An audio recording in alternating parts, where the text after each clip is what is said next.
găsit la Gadget in Style. Astăzi vă prezentăm o cameră care poate fi folosită în egală măsură de fotografi profesioniști, dar și de fotografi amatori. Despre ce este vorba detaliem alături de Laurențiu Matache. Laurențiu, bun găsit! Bună, Iulia! Avem Panasonic Lumix G80 de la West Buy, importatorul acestui brand în România. Este o cameră foarte simplă, filmează 4K, filmează Full High Definition și poți realiza poze extraordinare. Este un aparat profesional, mirrorless, dar este foarte prietenos și cu fotografii amatori. Și spunem acest lucru în cunoștință de cauză. Cu această cameră am filmat o parte din materialele pe care le-am realizat la Barcelona. Am testat acest aparat, așadar subliniem faptul că niciunul dintre noi nu este vreun as în fotografie, dar am învățat și ne-am descurcat, nu, Laurențiu?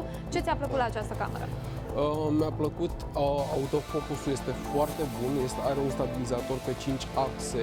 Eu, având un mic tremur la mână, nu s-a sesizat pe imagine și nici măcar pe fotografie. Poți să faci decupaj 4K direct de pe cameră, are foarte multe moduri de filmare și de fotografiere în funcție de condițiile meteo, condițiile de lumină. Se conectează foarte ușor cu smartphone, poți să vizualizezi conținutul de pe ea direct pe smartphone printr-o aplicație dedicată, este foarte silențioasă.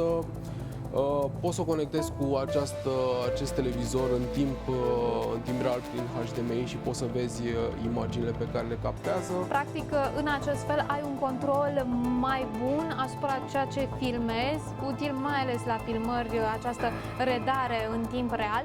La conectivitate, hai să vorbim și despre cum se conectează cu un telefon. Are o aplicație dedicată pentru acest lucru. Cei de la Panasonic au făcut o aplicație dedicată pe care o instalăm foarte ușor.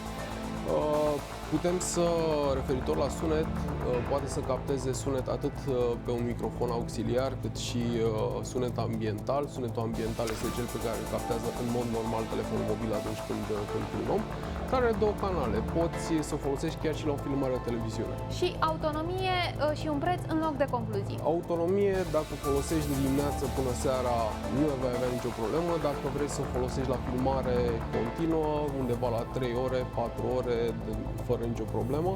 Prețul, care include și acest obiectiv, este undeva la 4.160 de lei. Este preț de importator, se poate achiziționa de la West Buy și West Buy Euro. Suntem foarte curioși ce părere aveți voi despre această cameră. Așteptăm comentariile voastre pe contul nostru de Facebook la Gadget in Style. De asemenea, tot acolo așteptăm și sugestiile voastre.